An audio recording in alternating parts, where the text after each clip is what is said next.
Buenas noches, Sandra. Bueno, te quería hacer este video porque necesitaba demostrarte cuál fue la conversión, o sea, cómo se convirtió de la tesis anterior que tú no me habías enviado o que me aprobaste a la tesis actual, porque como te diste cuenta hubo un cambio, que en la última lectura hubo un cambio sobre temas solamente estructurales. Ahora, ¿cuál es el tema? Es que en la tesis anterior, es decir, cuando yo envié donde Natalia me dijo que esta estructura no iba en la Universidad Nacional de La Plata, es decir, la estructura me habías aprobado tenía pasos específicos para que alguien que tome la tesis lo pueda replicar, era claro. En cambio, de la Universidad Nacional de La Plata no es así, es un poco más confuso, se tratan de confundirte, etcétera, etcétera. En ese sentido, yo en primer lugar me puse a investigar y revisé y vi 20 tesis de la Universidad Nacional de La Plata y en realidad Natalia tenía la razón. No era exactamente como nosotros habíamos planteado, sino había, como te digo, tratar de confundir el tema. Entonces, hacerlo un poco más complicado, creo que tiene la idea la Universidad Nacional de La Plata. Pero sin embargo, todo el contenido de la tesis anterior está en la tesis actual, es decir, lo único que se ha hecho es una reestructuración, más no el contenido, de forma, no de fondo. Te voy a hacer una explicación muy rápida para poder entender qué es lo que ha pasado.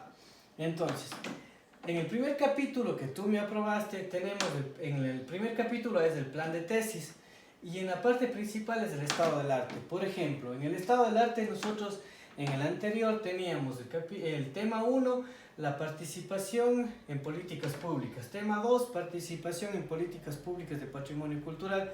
Tema 3 era la comunicación y los tejidos. Entonces, esto se dividió y, por ejemplo, el punto número 1 fue después del tema problemático. El punto número 2 fue después de los objetivos. O sea, se describen los objetivos y va un poco del estado del arte. El estado del arte se puso exactamente todo, pero en diferentes lugares. Ahora, el tema del plan, este es en el capítulo 1, ¿no? El capítulo 1 de nuestra tesis era el plan de tesis. Acá se modificó prácticamente, pero se incluyó todo el plan de tesis en esta parte, con la excepción de que en el planteamiento teórico metodológico se toma a la comunicación estratégica y la comunicación en activa. Aquí se habla de la comunicación estratégica y la comunicación en activa, es decir, el punto número 2 y el punto número 3.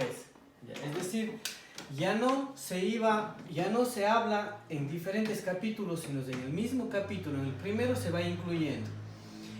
En la matriz en activa, en la matriz de datos de la comunicación en activa, ya se propone lo que es la investigación o la metodología y la teoría para la aplicación de la participación ciudadana.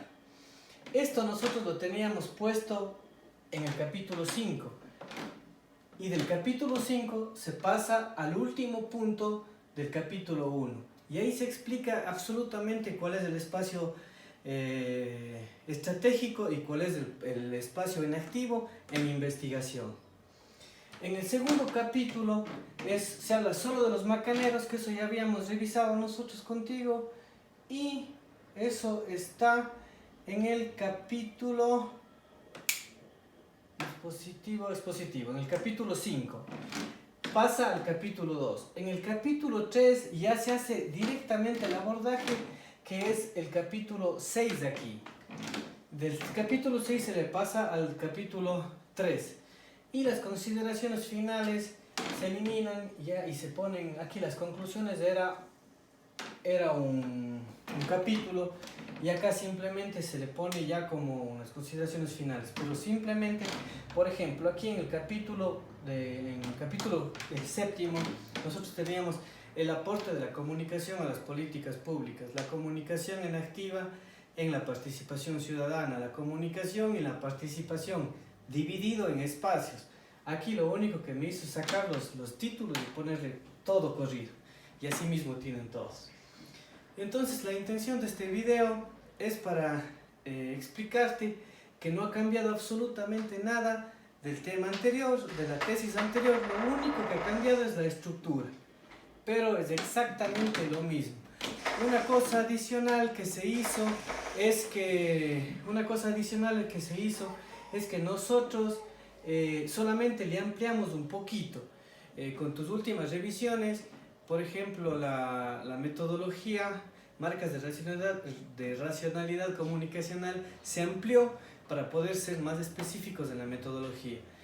Entonces, aquí está demostrado que no ha pasado absolutamente nada, estamos bien, o sea, toda la estructura que tú me explicaste está solamente cambiada. Y bueno, hay que seguir. En un siguiente video te voy a mostrar la metodología, es decir, el aporte que hace la comunicación a las políticas públicas de patrimonio cultural inmaterial.